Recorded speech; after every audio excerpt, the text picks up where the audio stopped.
Hey everyone, welcome back. हाजिर हूँ आपके लिए लेकर एक बहुत ही प्यारी कहानी जिसका नाम है may be may be not. ये कहानी है यूना नाम की लड़की की, जो कि एक इंट्रोवर्ट है। उसे दूसरों से बात करने में बहुत परेशानी होती थी, इसीलिए ही वो कहीं भी जाना पसंद नहीं करती। लेकिन अब उसकी कॉलेज में एडमिशन हो चुकी थी एंड नए लोगों को देख वो अपनी नज़रें झुका कर रखती थी कि कहीं अगर उसकी नज़रें किसी से मिल गई और उसे लोगों से बात करना पड़ गया तब फिर तो उसकी हालत ही खराब हो जाएगी। तो इस कहानी की शुरुआत में हम यूना को देखते हैं जो अपने कॉलेज पे जा रही थी, पर सामने आते कुछ स्टूडेंट्स को देख वो दूसरी तरफ घूम जाती है ताकि उनसे उसे बात ना करनी पड़े।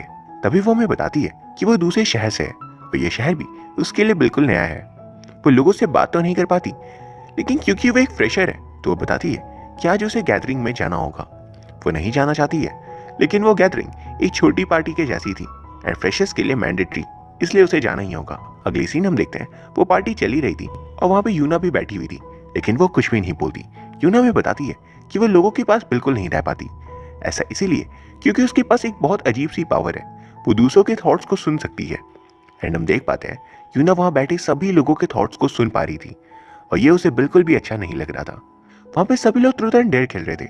यूना कहती है दूसरे लोग इस खेल को कितना एंजॉय करते हैं, शायद इसीलिए क्योंकि हर एक इंसान जानना चाहता है कि दूसरे अपने मन में क्या सोच रहे हैं। लेकिन मुझसे पूछो कि दूसरों के मन में क्या चल रहा है, तो जितना कम जानो उतना ही अच्छा है। तभी हम देखते हैं कि हान नाम के बंदे की बारी थी। उसके सामने मिया नाम की लड़की बैठी थी। हान मिया से कहता है तुम जो पूछना चाहती हो पूछ सकती हो। वो पूछती है क्या यहाँ पे कोई भी ऐसी लड़की है जिसे तुम पसंद करते हो। हान सोचने पड़ जाता है एंड तभी एक लड़की कहती है मिया ने यह सवाल इसलिए किया है क्योंकि उसे हान बहुत पसंद है। ये सुनकर हान कहता है अभी तक मुझे कोई पसंद नहीं थी, पर अगर मुझे कोई पसंद करती है तो मेरी तरफ से हाँ है। ये सुन सभी लोग मिया का नाम शेयर करने लगते हैं एंड मिया कुछ ही पल में सेंटर ऑफ अटेंशन बन गई थी। सभी उससे बात करने लगते हैं कि सच बताओ तुम्हें वो पसंद है ना। एंड मिया बहाने बनाने लगती है।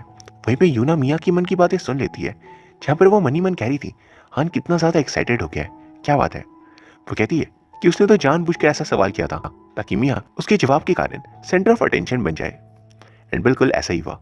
वो हान को बिल्कुल भी पसंद नहीं करती थी। यूना थॉट सुनकर थक चुकी थी तो वो लौटने लगती है, पर तभी वो बॉटल यूना की तरफ पॉइंट होता है और सभी यूना की तरफ देखते हैं। उन्हें यूना के बारे में कुछ भी पता नहीं था, तो वो उसे खुद को इंट्रोड्यूस करने कहते हैं। यूना खुद के बारे में बताते हुए काफी ऑकवर्ड हो जाती है और फिर वो वॉशरूम जाने का बहाना बनाकर वहां से निकल जाती है।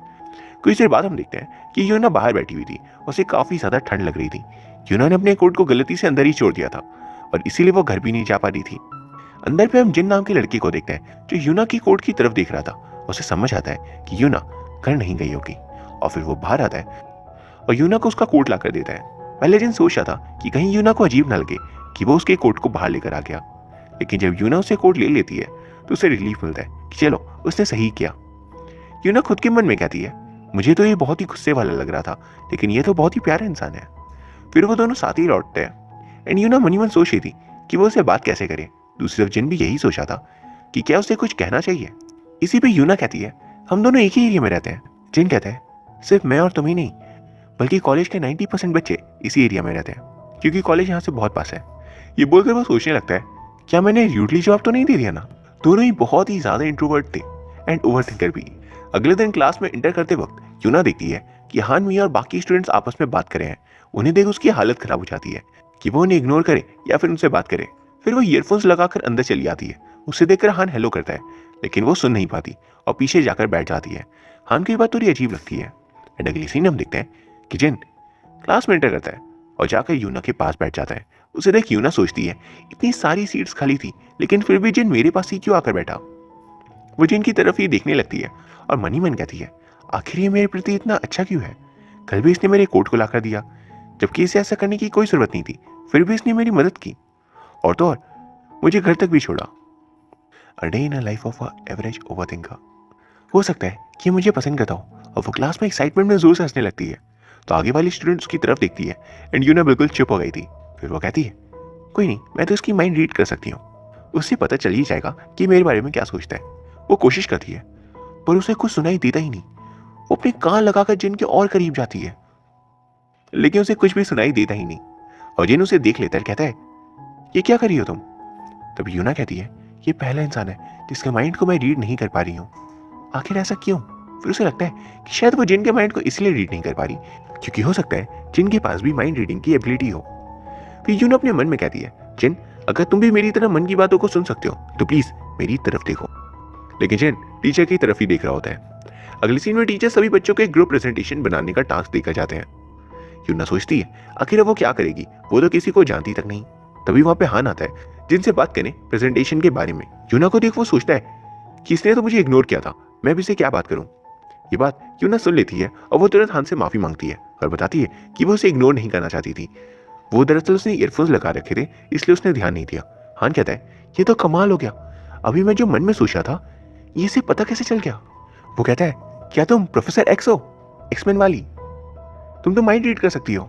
फिर हान बताता है कि वो प्रेजेंटेशन के लिए ग्रुप बना रहा है, उसके ग्रुप पे ऑलरेडी मिया आ चुकी है। एंड वो जिन से पूछता है तो जिन भी हाँ कर देता है।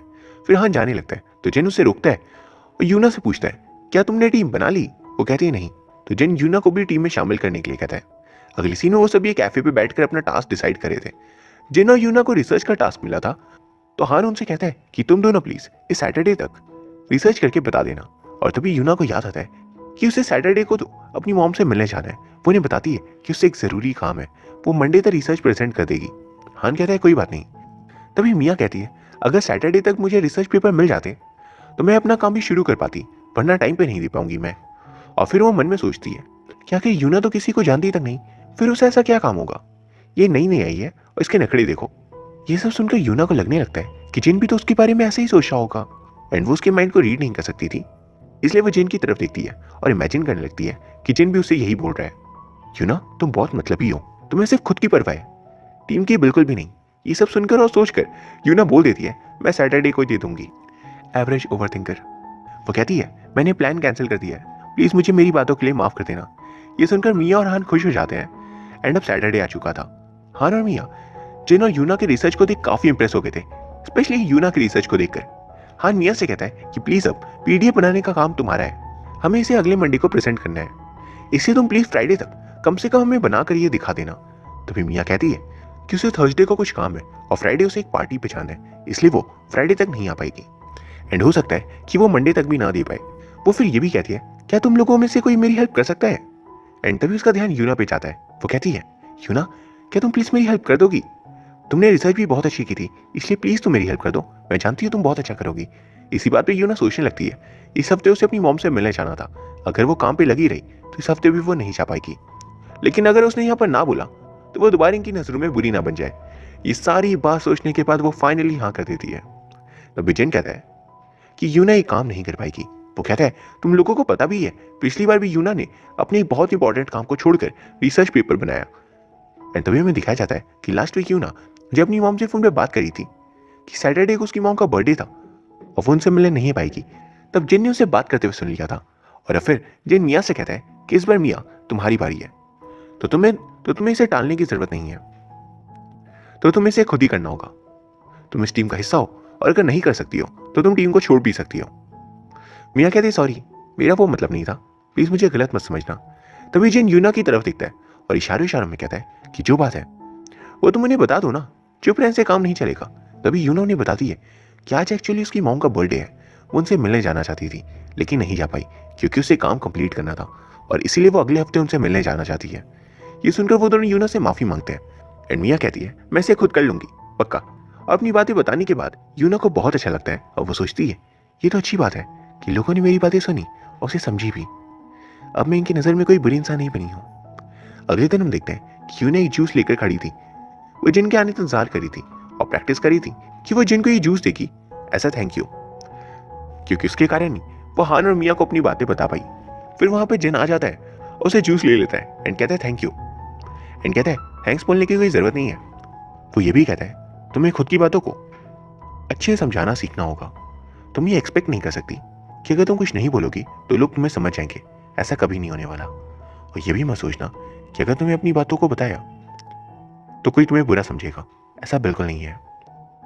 घर आकर वो अपनी डायरी में आज के बारे में लिख रही थी एंड ये सोचकर वो खुश हो रही थी कि कोई तो है जो उसके ख्यालों को समझ सकता है। वो कहती है कि जिन पहला इंसान है जो उसकी मन की बातों को समझ पाता है, लेकिन वो उसकी ही मन की बातों को समझ नहीं पा रही। वो कहती है आखिर वो क्या सोचता होगा मेरे बारे में, काश मैं ये जान पाती। वो कहती है शायद मुझे उस पर क्रश हो गया है। अगले सीन में वो हान यूना और जिन एक कैफेटेरिया में थे।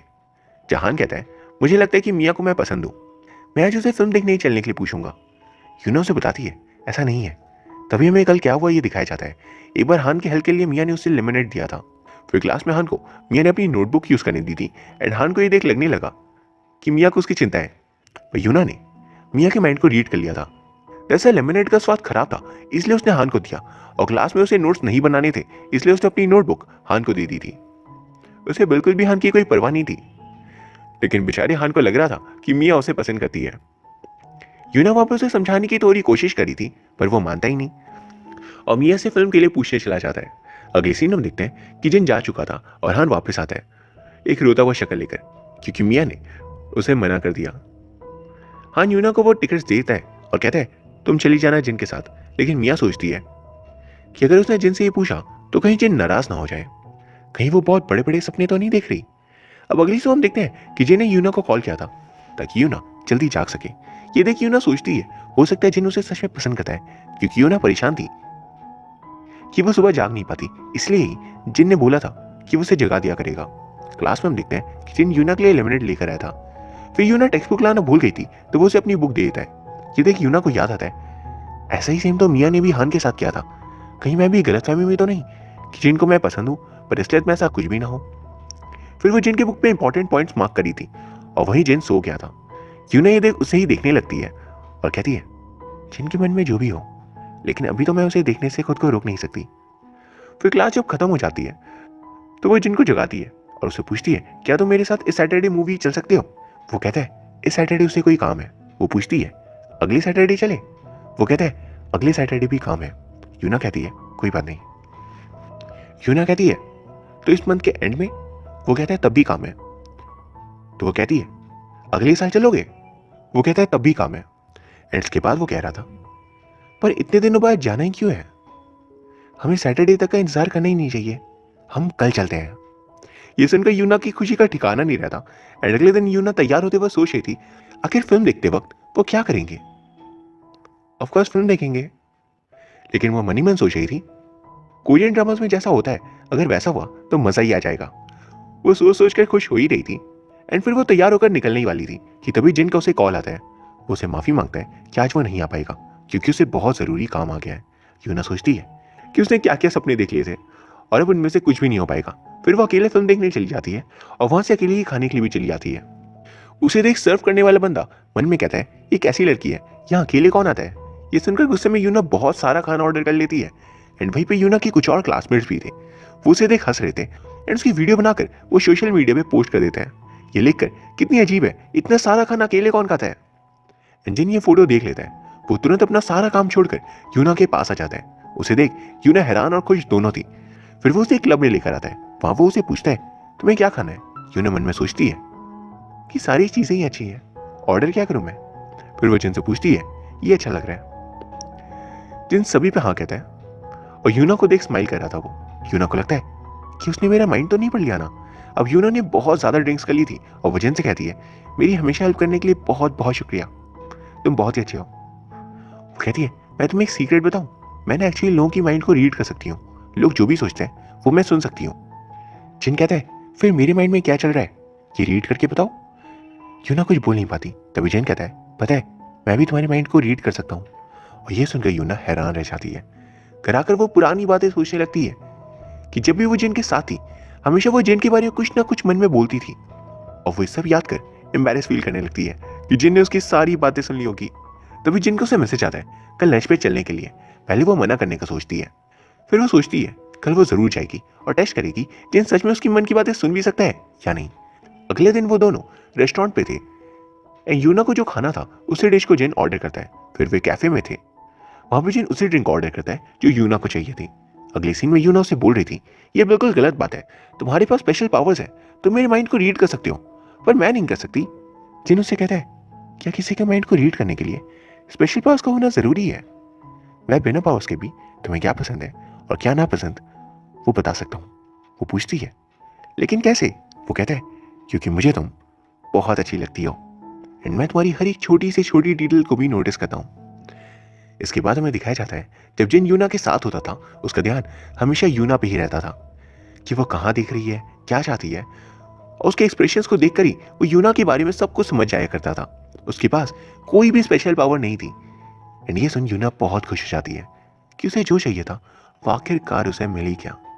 उसकी स्पेशल पावर उसकी माइंड रीडिंग एबिलिटी नहीं थी, उसकी स्पेशल गिफ्ट उसकी माइंड रीडिंग एबिलिटी नहीं थी, वह जिन था, एक ऐसा पार्टनर जो उसे दिल से समझता हो। हम भले ही एक दूसरे के माइंड को रीड नहीं कर सकते, लेकिन इतना तो हम समझ सकते हैं कि हम एक दूसरे से चाहते क्या हैं। अगले दिन हम इस कहानी के सेकेंड लीड मिया के बारे में जान पाते हैं। मिया एक बहुत ही कैलकुलेटिव पर्सन है। उसे जिस इंसान की जरूरत पड़ती है उसके साथ वो बहुत ही अच्छे से दोस्ती बना लेती है। वो महंगे गिफ्ट भी देती है उन्हें और अपनी डायरी में लिख लेती है ताकि वो इन पैसों को किसी और दिन अपने खर्चे से बचा ले। वो इस तरीके से दूसरों की नजर में भी ऊपर रहती थी और अपना काम भी निकाल लेती थी। हम देखते हैं जिस दिन हान मिया से फिल्म देखने के लिए पूछने आया था वो उसे ये भी बता देता है कि वो उसे बहुत पसंद करता है, लेकिन मिया पूछती है आखिर मैं तुम्हें पसंद क्यों हूँ। वो बताता है क्योंकि तुम बहुत ही अच्छी हो, दूसरों की मदद करती हो, सच बोलने से डरती नहीं हो और तुम बहुत ही ऑप्टिमिस्टिक हो। मिया मन में कहती है जिस लड़की से हान प्यार करता है वो तो मैं हुई नहीं, मैंने आज तक सिर्फ इसका यूज किया है अपने मतलब के लिए। वो हान से सॉरी कहती है कि वह भी किसी से प्यार नहीं कर सकती। हान ये सुन थोड़ा सा दुखी हो गया था और वो वहां से चला जाता है। मिया सोचती है आखिर मैं ऐसे क्यों हूँ, मैं इतनी कैलकुलेटिव क्यों हूँ। जिस इंसान को मैं इतनी ज्यादा पसंद हूँ उससे भी मैं हाँ नहीं बोल पा रही, मुझे क्या करना चाहिए। अगले सीन हम देखते हैं कि मिया गलती से अपनी डायरी को अपनी दोस्त को दे देती है नोटबुक समझकर। वो डायरी पे चीजों के दाम देख हैरान रह जाती है। और फिर मिया के बारे में ये बात फैल जाती है कि ये कितनी अजीब है, किसी को भी कुछ गिफ्ट करने के बाद वो इसे नोट डाउन कर लेती है। ये कितनी अजीब हैबिट है। एंड इसी के कारण यूना सोचने लगती है और ये देख यूना सोचती है हम लोग शायद ये बात माने या ना माने, लेकिन अंदर से हम सभी ऐसे हैं। हम किसी के लिए अगर कुछ भी करते हैं तो उसके बदले हम कुछ ना कुछ चाहते हैं। अब हम देखते हैं कि मिया के पास हान आता है और उसे कहता है तुम्हारे बारे में कोई कुछ भी कहे, मैं जानता हूं तुम बुरे इंसान नहीं हो, तुमने भले ही कैलकुलेट किया हो लेकिन तुमने हमेशा दूसरों की हेल्प की है, उन्हें खुश रखने की कोशिश की है, यह आदत बहुत ही अच्छी है। मिया ये सुन खुश हो जाती है कि किसी को तो उसकी आदत समझ आई और वो हान की गर्लफ्रेंड बनने के लिए तैयार हो जाती है। अगले सीन में देखते हैं यूना और जिन अब एक दूसरे को डेट करने लगे थे एंड यूना बहुत खुश हो गई थी क्योंकि उसका बॉयफ्रेंड जिन के जैसा इतना प्यारा लड़का था, वो उसकी हर एक बात को याद रखता था। एंड अगले सीन में जिन उसके लिए खाना बना रहा था एंड तब तो उसके फोन में मैसेजेस पे मैसेजेस आ रहे थे। ये देख यूना को अच्छा नहीं लगता, जिन एक भी मैसेज को नहीं देख रहा था एंड उसका ध्यान सिर्फ यूना के लिए खाना बनाने में था। फिर भी यूना हमसे कहती है आखिर जिन इतना पॉपुलर क्यों है, मैं बिल्कुल नहीं चाहती कि इतने सारे लोग उसे मैसेज करें। जिन उसे अपनी डिश टेस्ट करने के लिए कहता है। यूना को ये बहुत ही ज्यादा डिलीशियस लगती है, यूना को इसका स्वाद बहुत पसंद आता है। या फिर यूना जिन को भी खिलाने को जाती है पर तभी जिन के फोन पे और भी मैसेजेस आने लगते हैं। यूना कहती है प्लीज जाकर उन मैसेजेस को देखो। जिन इस बार देख लेता है एंड यूना मन में कहती है मैंने बोला तो मैसेज देखना जरूरी था क्या, नहीं भी देख सकते थे। फिर वो यूना से माफी मांगता है और उसे पूछता है कि वो आखिर दिन भर करती क्या है। यूना बताती है कि वो या तो यूट्यूब देखती है या फिर मूवीज, या फिर वो थोड़ा बाहर निकलकर घूमने चली जाती है। जिन कहता है तो चलो हम यूट्यूब पे ड्रामा देखते हैं। फिर वो दोनों एक ड्रामा देख रहे थे साथ बैठकर। यूना सोचती है मैं जिनके कितने पास बैठी हूँ, ये कितना सही है। एंड तभी वो किस करने ही वाले थे पर तभी उसी समय जिनका फोन बार बार बजने लगता है। वो फोन पे मैसेजेस देखता है एंड यूना मन में कहती है अगर ऐसा है तो फोन को ही डिलीट कर लो, मैं चली जाती हूँ। जिन उससे माफी मांगता है एंड तभी वो उसे उसके गालों पे किस करता है। फिर वो उसे माफी मांगता है एंड उसके चिक्स पे वो उसे किस करता है। अब अगले दिन हम देखते हैं यूना एक गार्डन में थी, सामने बैठे कपल्स को देख वो जिन को याद करती है। तभी जिन वहां जाता है एंड वो दोनों आज यहाँ पे घूमने के लिए आए हुए थे। जिन के साथ बैठ वो उसे ही देखी जा रही थी। जिन पूछता है क्या हो गया। वो मन में कहती है जब मैं पहले यहाँ आई थी तब कितना अकेला महसूस करती थी, फिर जिस दिन से मुझे जिन मिला है उस दिन से मानो मेरी लाइफ ही चेंज हो गई हो। और जिन ने आज तक जो कुछ भी किया यूना के लिए वो उन सारी बातों को याद कर स्माइल करने लगती है। वो उसके दिल की तरफ अपने कानों को ले जाती है और फिर वो कहती है मैं आखिर तुम्हारी बातों को सुन क्यों नहीं पाती, मैं जितना तुम्हारे साथ रहती हूँ उतना ही तुम मुझे और ज्यादा क्यूरियस कर देते हो, मुझे भी तुम्हें वैसे ही जानना है जैसे तुम मुझे जानते हो। उसके बाद हम देखते हैं वो दोनों सामने घूमने के लिए निकल जाते हैं। इसके बाद हम हान और मिया को देखते हैं। मिया उसके साथ बैठी सोच रही थी क्या ये दोबारा प्रपोज करने वाला है या फिर रिजेक्ट करने वाला है। हान सोचता है कहीं मिया मुझे रिजेक्ट ना कर दे। फिर वो दोनों ही कुछ बोलने वाले थे पर वो साथ में बोल देते हैं तो हान कहता है प्लीज तुम बोलो। मिया कहती है नहीं तुम। और दोनों एंड वहां वो दोनों एक दूसरे से यही कहते रह जाते हैं कि तुम बोलो नहीं तुम, लेकिन जो बोलना था वो तो वो बोलते ही नहीं। ये भी सही है। लास्ट में मिया हंसने लगती है ये सोच सोच कर ही कि उसने कभी नहीं सोचा था कि उसकी जिंदगी में हान के जैसा कोई शख्स आएगा। और इसी के साथ ये कहानी खत्म हो जाती है। ये एक बहुत ही खूबसूरत ड्रामा था एंड मैं उम्मीद करता हूँ आपको ये कहानी पसंद आई होगी। इसके कैरेक्टर्स बहुत ही सारे रिलेटेबल थे एंड इसके दिखाई सारी सीन्स भी। अगर आपको ये वीडियो पसंद आई तो प्लीज़ वीडियो को लाइक कर दीजिए एंड चैनल को सब्सक्राइब भी।